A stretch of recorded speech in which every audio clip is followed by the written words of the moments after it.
1000 साल पहले लिखी गई थी हिंदू धर्म के अकीदे के हिसाब से।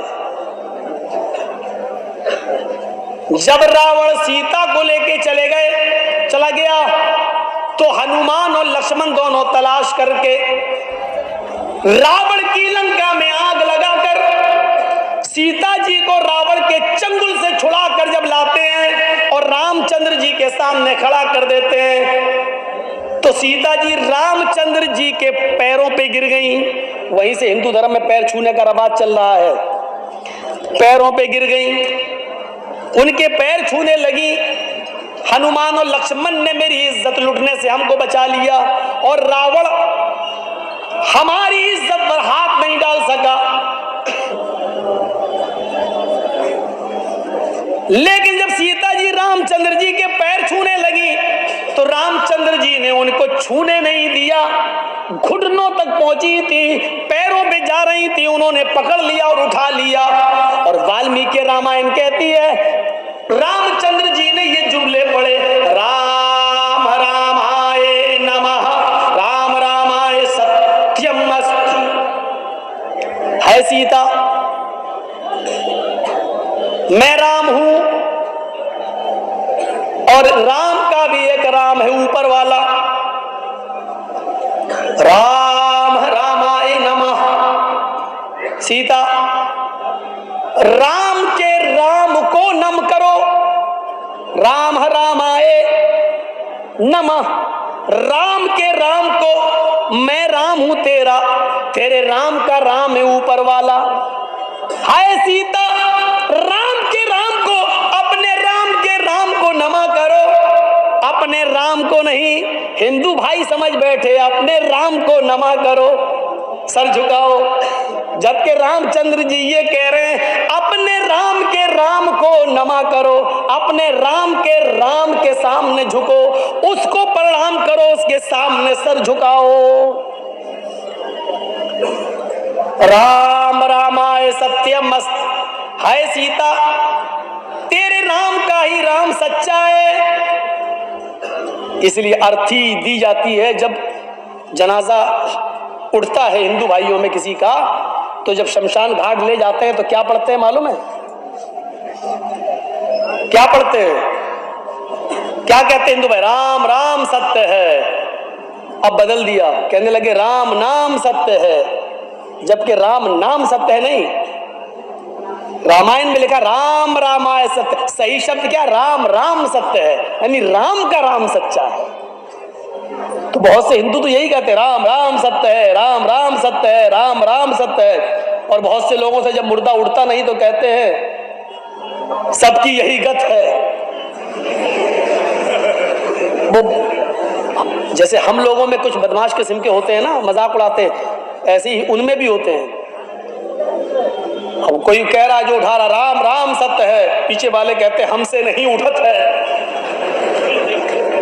मजाक हर जगह उड़ाया जाता है। तो सही शब्द क्या है? राम का राम सच्चा है। अब बदल दिया राम राम। और सही शब्द क्या है? शमशान घाट कहते हैं। शमशान, शमशान क्या पढ़ते हैं हिंदू लोग? उसको क्या कहते हैं जहां मुर्दे जलाए जाते हैं? शमशान। सही शब्द शमशान नहीं है। यह बात मैं जिंदगी में पहली बार बता रहा हूं आपको। सही शब्द शमशान नहीं है, सही शब्द है शयनशान। क्या है सही शब्द? शयनशान। कितना बिगाड़ हुआ है, बिगड़ के कहां आ गया? शमशान। शमशान का कोई अर्थ ही नहीं होता संस्कृत में। आप उठा के देख लो हिंदी, संस्कृत हिंदू हिंदी। और शयनशान का मतलब होता है, आप ट्रेन में सफर करेंगे, ट्रेन में जब आप जाएंगे तो आप देखेंगे जो कोच होते हैं रिजर्वेशन कोच, तो उसमें आप देखेंगे इंग्लिश में लिखा होता है स्लीपर कोच, स्लीपर कोच। और हिंदी में क्या लिखा होता है? शयनशान डिब्बा, शयनशान। शयनशान का मतलब, स्लीपर का मतलब सोने वाला, यानी यहां पर आदमी सोता है, यानी सोने वाली सीट उसको मिलती है। और उसी को हिंदी में क्या कहते हैं, जहां सुला दिया जाए, शयनशान, सुला दिया जाए, उसी से है शयनशान घाट, यानी मुर्दे को जहां सुलाया जाता हो। आपके यहाँ सुलाया तो जाता ही नहीं है, आपके यहाँ जलाया जाता है। शयनशान का मतलब होता है कब्रिस्तान, जहां मुर्दे को लिटा दिया जाता है। शयनशान का मतलब होता है कब्रिस्तान।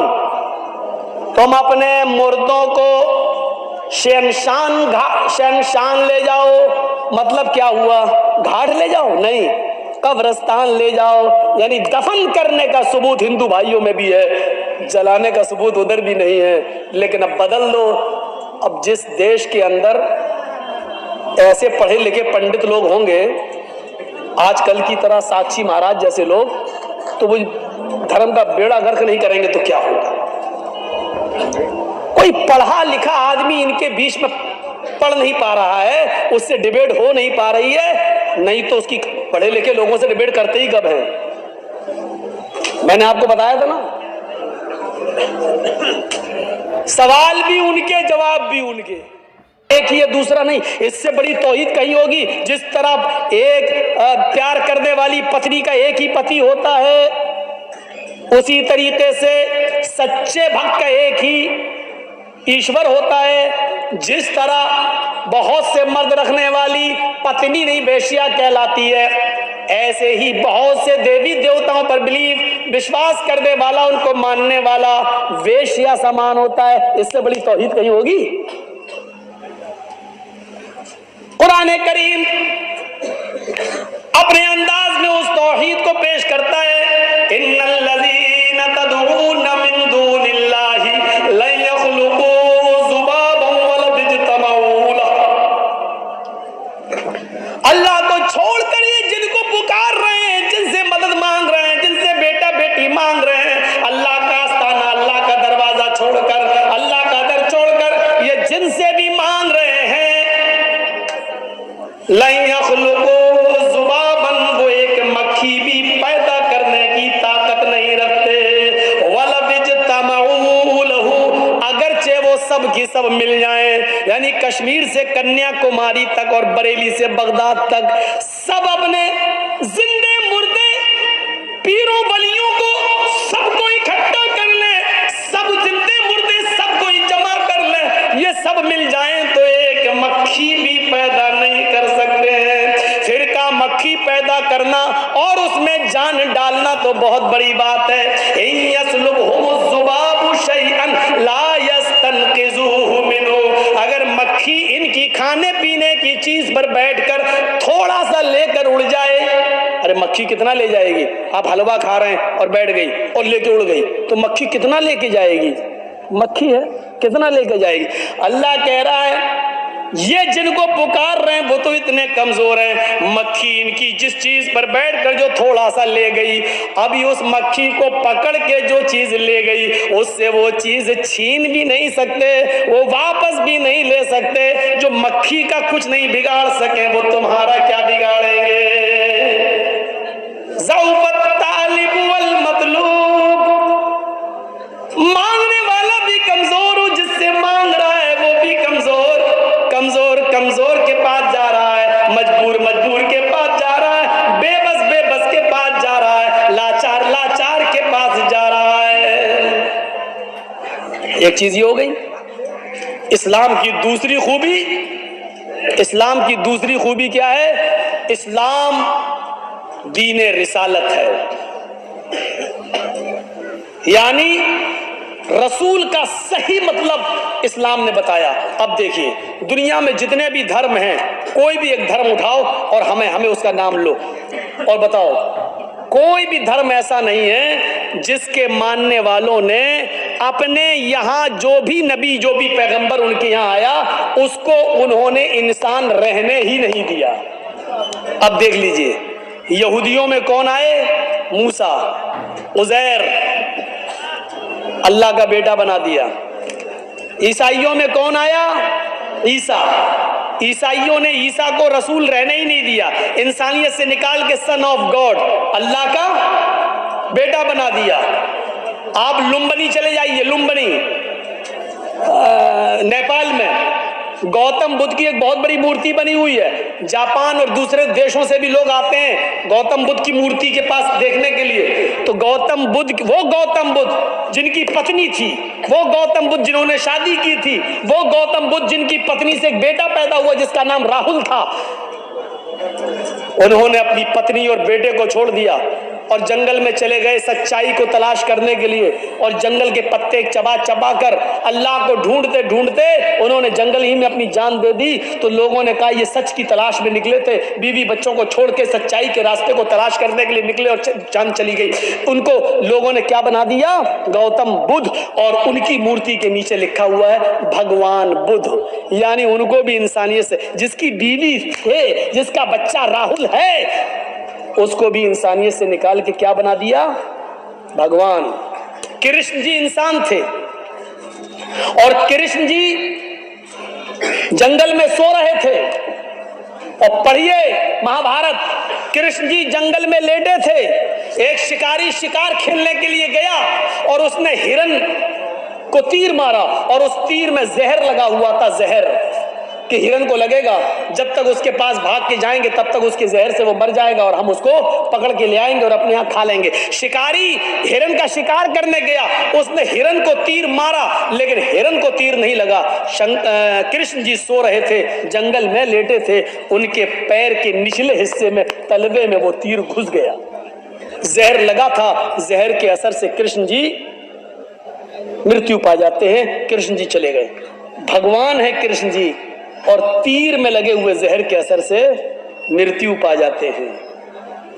इंसान हैं लेकिन उनको भगवान का दर्जा देके क्या कह दिया गया?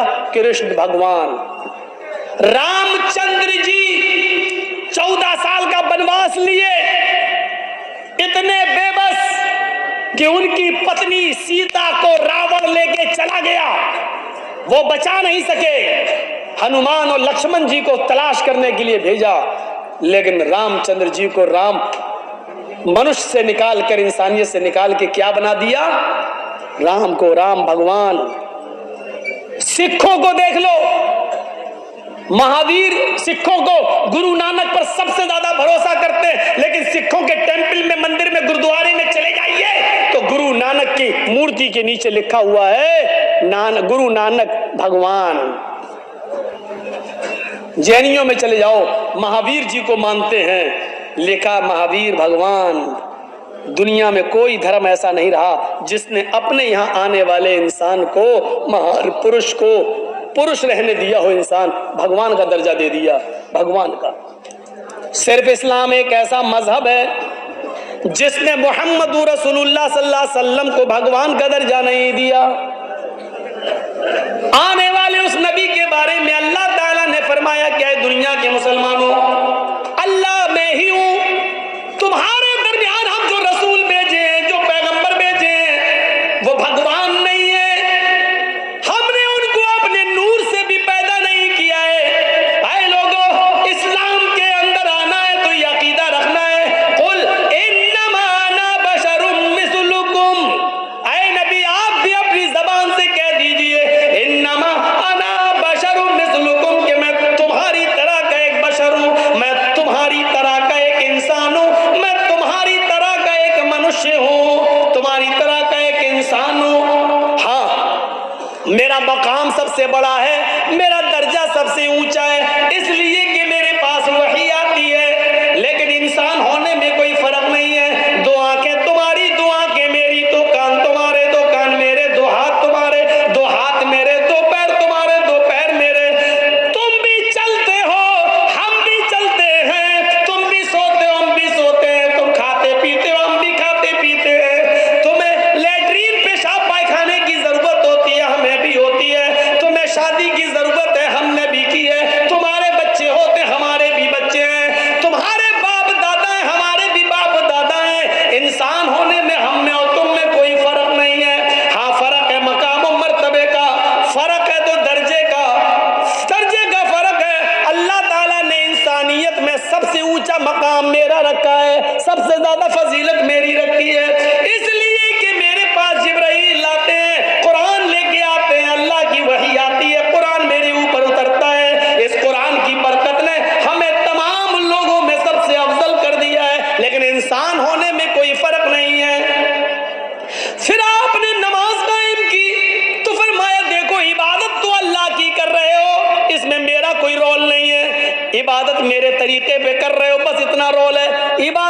अल्लाह की हो रही है, तरीका मेरा आप अपना रहे हैं, लेकिन इस इबादत में भी आपने कहा पहले मुझे अल्लाह का बंदा मानना, फिर अल्लाह का रसूल मानना, इंसानियत से मुझे मत निकालना।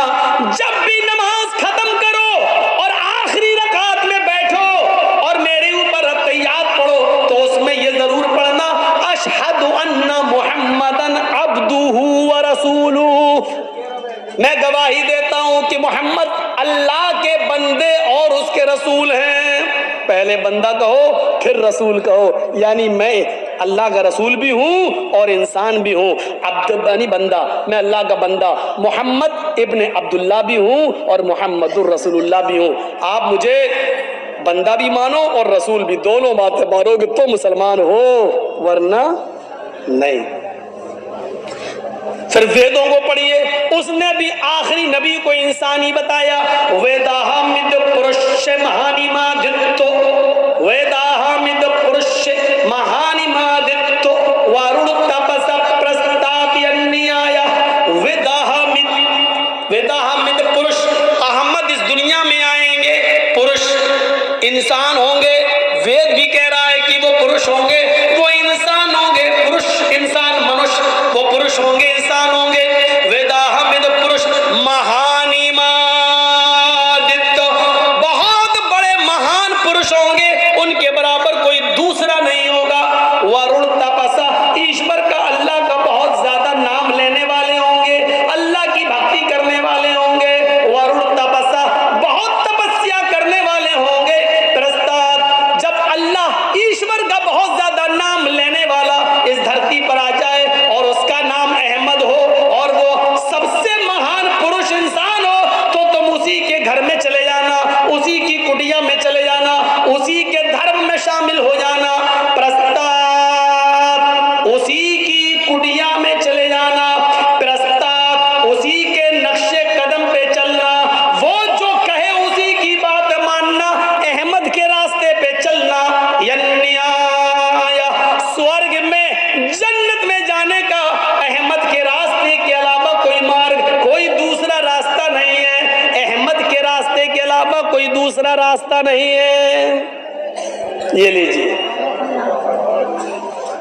इंसान बता दिया वेदों ने भी, और अल्लाह के रसूल तो इतने बड़े ऐसे इंसान थे, लेकिन सादगी का हाल ये था कि एक शख्स को किसी ने भेजा कि जाओ हमारे गांव में ये परेशानी और उसकी शिकायत अल्लाह के रसूल से करो। वो अल्लाह के रसूल के पास आया, कहने लगा कि मैं परेशानी बताऊंगा। जैसे वो अल्लाह के नबी के पास आया तो अल्लाह के नबी का चेहरा देखकर वो डर गया, कांपने लगा। इतना रौब था नबी के चेहरे पर कि अल्लाह के नबी को देखकर वो कांपने लगा, थर्राने लगा और अपनी बात कह ही नहीं पा रहा था। अल्लाह के रसूल उठे, उसके पास गए और कहा कि तुम किस गांव से आए हो? फला गांव से। क्या बात है, तुम कुछ कहना चाहते हो? जी जी जी, कहो, बेफिक्र होके कहो, डरो नहीं। जी वो मेरे गाँव में नहीं कह पाए। तो अल्लाह के रसूल ने उसका डर निकालने के लिए क्या कहा? डरो नहीं, इन्नी लस्तु बिमलिक, अरे मैं कोई बादशाह थोड़ी हूं, मैं कोई बादशाह थोड़ी हूं जो तुम मुझसे डर रहे हो। आना बनो इमरातिन ताकुल कदीर, मैं भी अरब की ऐसी औरत का बेटा हूं, मुझे भी उस माँ ने पैदा किया है, मुझे भी उस औरत ने अपने पेट से जना है जो गोश्त के सूखे टुकड़े खाती थी, खुश्क गोश्त, सूखा हुआ गोश्त खाती थी। कदीद, अरब के अंदर कदीद उस गोश्त को कहते थे जो पहले ऊंट काटा जाता था। ऊंट जैसे मान लीजिए ज़िबा कर दिया, नहर कर दिया, तो 5 किलो 10 किलो गोश्त इकट्ठा कर लिया और उसको धूप में डाल दिया और नमक वमक लगा के, साल्ट वाल्ट लगा के उसको धूप के अंदर खुश्क कर लिया। फिर उसको रख लिया अपने यहाँ और उसी में से आधा किलो 250 ग्राम पाव भर निकाला, जब जरूरत हुई खा लिया और 2 महीने 3 महीने 4 महीने तक अरब के लोग खाते थे। उस गोश्त को कहते हैं कदीर। तो क्या कहा? मैं ऐसी औरत का बेटा हूं जिसको ताजा गोश्त भी नहीं मिलता है, जो गोश्त के सूखे टुकड़े खाती थी, खुश्क गोश्त खाती थी। मैं उस माँ का बेटा हूं, मुझे उस औरत ने पैदा किया, क्यों डर रहे हो मुझसे? मैं बादशाह नहीं हूं। अल्लाह के रसूल ने अपने आप को एक माँ का बेटा कहा। जरा गौर करो, इंसान, ये दूसरी खूबी है जो किसी और मजहब के अंदर हमें नहीं मिलती है। किसी ने अपने आप को इंसान नहीं कहा, और कहा है तो उसके मानने वाले उसको इंसान नहीं मानते सिवाय इस्लाम के। तीसरी खूबी क्या है इस्लाम की? तीसरी खूबी यह है कि ये अपने अंदर सबको शामिल करता है, अमीर के लिए भी और गरीब के लिए भी, दोनों। और दूसरे मजहब को देखिए, उनकी या तो वो अमीरों को फायदा पहुंचाते हैं या गरीब को फायदा पहुंचाते हैं। अब थोड़ी देर और बैठ जाइए बस, उसके बाद आपको भी जाना है, मुझे मालूम है रात के 12 बजे टाइम मिलेगा तो यही हाल होगा। बैठिए, थोड़ी सी और सुन लीजिए, ये आप और सुन लें तो आपको बहुत फायदा होगा कि और मज़ाहिब या तो अमीरों को फायदा पहुंचाते हैं या गरीब को, इस्लाम दोनों के लिए है। आइए पहले मैं ईसाइयत दिखलाता हूं, फिर हिंदू धर्म दिखलाता हूं और फिर इस्लाम। ये तीन बड़े बड़े मजहब से एक तकाबुल करके बताता हूं आपको। ईसाइयत में क्या लिखा है, बाइबल पढ़िए। ईसा अलैहिस्सलाम का एक बहुत गहरा दोस्त था जिसका नाम था पितरस। गौर से सुनना, जिसको जाना हो ये वाकया सुन ले फिर चला जाए। उसका नाम क्या था? पितरस। ईसा पितरस को ऐसे ही मानते थे जैसे अल्लाह के रसूल हजरत अबू बकर को मानते थे। ईसा की नजर में पितरस की वही हैसियत थी। पितरस बहुत बड़ा अमीर आदमी था। पितरस, ईसा अलैहिस्सलाम, जीसस पितरस के पास गए और उससे कहने लगे, आए पितरस, तुम्हारे पास इतनी दौलत है, इतना पैसा, इतना माल, क्या तुम अल्लाह के पास ऊपर लेके जाओगे? क्या तुम ये ऊपर ले जाओगी ये दौलत? तो पितरस ने कहा, मैं क्या करूं? जीसस ने कहा कि सारा माल अल्लाह की राह में खर्च कर दे, सारा माल अल्लाह की राह में खर्च कर दे। पितरस कहने लगा, सारा माल? अरे 10% खत्म, 10वां हिस्सा दे दूं? नहीं। 20वां दे दूं? नहीं। अरे अच्छा चलो चौथाई दे दूं? नहीं, सारा माल खर्च करो। लास्ट में पितरस आया, कहने लगा, अच्छा ऐसा करो, मैं आधा माल अल्लाह की राह में खर्च कर देता हूं और आधा अपने पास, भाई मेरे भी तो बीवी बच्चे हैं, मेरे भी, उनके लिए भी तो हमें छोड़ना है। तो ईसा अलैहिस्सलाम ने, जीसस ने क्या कहा? बाइबल में लिखा है, क्या कहा? अरे नहीं, आधे में भी तुम्हें जन्नत नहीं मिलेगी। सुई के सुराख से ऊंट चला जाए ये तो हो सकता है। लो बाइबल में क्या लिखा है? जीसस क्या कह रहे? ईसा, हाय पितरस, अल्लाह की जन्नत में कोई अमीर चला जाए ये मुमकिन नहीं है।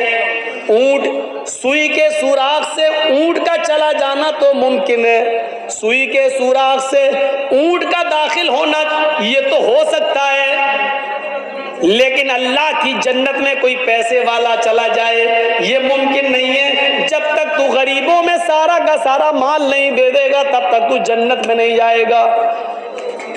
पितरस ने कहा, तो मुझे जन्नत में जाना ही नहीं है। लो भाग आए और ईसा को छोड़ दिया। ये बाइबल कह रही, और सही बात है भैया, पूरा कौन दे देगा? मेरे पास एक ही घर है और कह दो कि जब तक तुम अपना पूरा का पूरा घर नहीं दे दोगे गरीब को तब तक तुम जन्नत में नहीं जाओगे, हम दे देंगे? कभी नहीं देंगे। इसलिए इस्लाम ने क्या कहा, अगर तुम इस्तिताअत रखते हो तो तुम्हारे ऊपर जिम्मेदारी क्या है? 2.5%, 100 में 2.5 रुपया गरीब को दो, 1000 में 25 रुपया दो, 1 लाख में 2.500। हर आदमी दे सकता है, लेकिन कह दो 1000 है पूरा दे दो, तो कौन दे देगा? तो पितरस ने कह दिया, हटो, नहीं देंगे। तो पता चला ईसाई बनोगे तो गरीब होना जरूरी है, अगर अमीर रहोगे तो जन्नत में जा ही नहीं सकते। ईसाई धर्म हमें बताता है कि जन्नत में जाना है तो गरीब बनकर जा सकते हो, अमीर रहकर जन्नत नहीं मिलेगी। आओ जरा हिंदू धर्म देख लें, मनुस्मृति उठा लो और पढ़ लो। हाय भक्तों, ईश्वर को प्रसन्न करने के लिए हवन करो। सुनो गौर से, हवन करो और हवन में संध्या करो सुबह और शाम, और उस संध्या में हवन के अंदर ये चीजें तुम्हारे लिए जरूरी हैं। 16 चम्मच देसी गाय का घी हवन में, यानी आग जलाओ, आग, और उस आग में 16 चमचे देसी घी डालो सुबह और 16 चम्मच शाम को। और फिर 100 ग्राम काजू, 100 ग्राम बादाम, 100 ग्राम पिस्ता, 100 ग्राम अखरोट और 1 तोला केसर। केसर समझते हैं ना? केसर, अरे वो बहुत महंगी होती है, लाल रंग की होती केसर। अब आप क्या बोलते हैं मैं नहीं मालूम। जाफरान 1 तोला, 1 तोला। अभी बैद्यनाथ वगैरह की लेके देखो तो आपकी हवा उखड़ जाएगी। 1 तोला इतनी महंगी, और उसमें है 1 तोला सुबह और 1 तोला शाम को। ये 6-7 चीजें ही हमें बस याद हो पाई हैं। टोटल मिला के 26 चीजें हैं। कुल मिला के मैं बता दूं आपको 26 चीजें हैं, जिसमें मुझे 16 चम्मच देशी घी, काजू, अखरोट, बादाम, पिस्ता और केसर, इतनी चीजें हमें याद हैं। बस 6 चीजें, 20 चीजें हमें भी याद नहीं है क्या क्या है।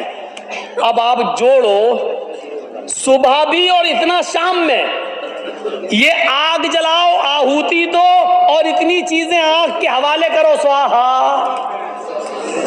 ये सब जलाओ। अब 16 चम्मच देशी गाय का घी, और देशी घी तो बाबा रामदेव ही दे पाएंगे भैया, ओरिजिनल कहाँ मिलेगा? वही कहते हमारी हर चीज ओरिजिनल है, पता चला उनका शहद भी नकली निकला। वो तो जब लेबोरेटरी पे जा रहा है तो उनकी हर चीज में मिलावट निकल रही है। मैं किसकी बात कर रहा हूं मालूम है ना आपको? नाम लेना सही नहीं है, इशारा कर दूं, 2.25 आंख वाला, हर चीज उसकी नकली चल रही है। और नकली चलने के बावजूद भी मेहरबानी कहीं और किसी और की है उनके ऊपर, वरना कभी जो बेचारा किसी औरत की शलवार पहन के भागा हो, आज वो धड़ल्ले से, सनातन ने क्या कह रहा था ऐसे आंख मारता हुआ, क्या कह रहा था मालूम है? अच्छा भाई आप लोग बताइए 70 रुपए पेट्रोल चाहिए कि 35 रुपए? आंख मारता जा रहा था। वो तो बाबा था, बच गया। हम लोग होते तो लड़कियों की सैंडल खा जाते, क्योंकि जिस शो में वो कह रहा था वहां जितने जेंट्स थे उससे ज्यादा लड़कियां बैठी हुई थी। तो इतनी चीजें सुबह और इतनी चीजें शाम को। अब 16 चम्मच देशी घी, 1 चम्मच में 10 ग्राम भी घी मान लो तो 16 चम्मच में कितना हो गया? 160 ग्राम। चलो 150 ग्राम मान लो, 10 ग्राम हम छूट दे रहे हैं, कितने का हो गया? 150 ग्राम सुबह और 150 ग्राम शाम को। अगर 300 रुपए किलो भी मान लो तो कितने का हो गया? 40-50 रुपए का तो हो ही गया होगा। 40 का सुबह, 40-50 का शाम को, यानी 50 रुपए सुबह, 50 रुपए शाम, 100 रुपए तो ये हो गए।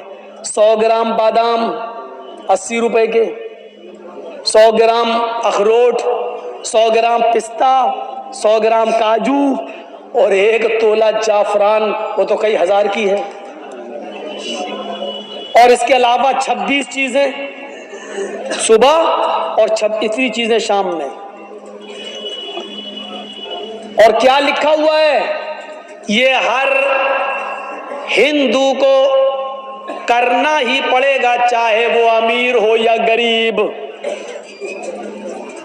ये लिखा मनुस्मृति में, हवाले का जिम्मेदार मैं। गलत हो तो कोई भी हिंदू भाई हमें टच कर सकता है, मिल सकता है। भारत में हूं, कहीं बाहर भागा हुआ नहीं हूं। हजार यानी सब मिला के बहुत कम कर दूं तो 1000 रुपए का सुबह और 1000 रुपए का शाम को खर्चा, 2000 रुपए कहां से लाएगा गरीब आदमी? और लिखा है कि ये गरीब को भी करना पड़ेगा, अन्यथा सब अधर्मी होकर मरेंगे। अगर ऐसा नहीं किया तो वो हिंदू नहीं बल्कि अधर्मी होकर मरेगा और स्वर्ग में नहीं जाएगा। हिंदू धर्म में स्वर्ग में जाने के लिए 2000 रुपए रोजाना आग के हवाले करना पड़ेंगे। ईसाइयों में आपको सारी दौलत लुटाना पड़ेगी, वहां गरीब होना जरूरी है। और हिंदू बनना है तो आपके लिए 2000 रुपए सुबह और 2000 शाम में, या 1000 सुबह 1000 शाम को, 2000 रुपए रोजाना आग के हवाले करना जरूरी है, तो जन्नत मिलेगी। ईसाई धर्म गरीबों का और हिंदू धर्म अमीरों का। अब अंबानी और अडानी तो जन्नत में चले जाएंगे, इनके पास 2000 क्या, ये तो 2 लाख सुबह और 2 लाख शाम को भी कर लेंगे।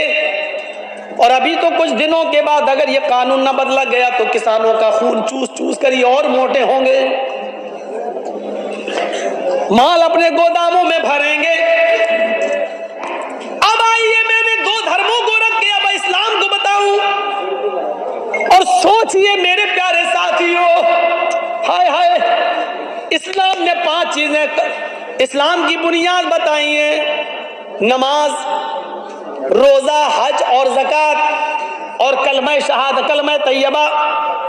कलमा तैयबा अमीर गरीब सबके लिए, नमाज अमीर गरीब सबके लिए, रोजा अमीर गरीब सबके लिए। लेकिन इस्लाम की बुनियादी 5 चीजों में 2 चीजें भी बुनियाद हैं, लेकिन वो गरीबों से हटा दी गई हैं, ज़कात और हज। अगर आपके पास इस्तिताअत है तो ज़कात देंगे, नहीं है तो कोई बात नहीं, बल्कि गरीब है तो आपको ज़कात दी और जाएगी।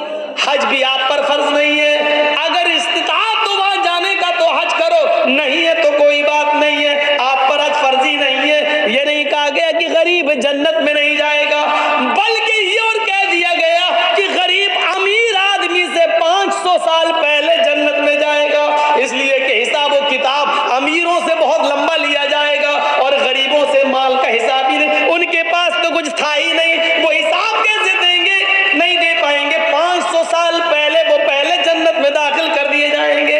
अमीर भी जन्नत में जाएगा, लेकिन उनसे माल का एक एक पैसे का हिसाब होगा, कमाया कहां से, खर्च कहां किया, एक एक पैसे का हिसाब होगा। बताओ क्या जवाब दोगे? हाँ, अल्लाह अपने बच्चे को, अपने बेटे को 26,000 का मोबाइल दिलाया था, एंड्रॉइड। जवाब देना, अल्लाह कैरम बोर्ड खेलता है। जवाब तैयार रखना। अमीरी और गरीब, इस्लाम अमीरों का भी है और गरीबों का भी है। आइए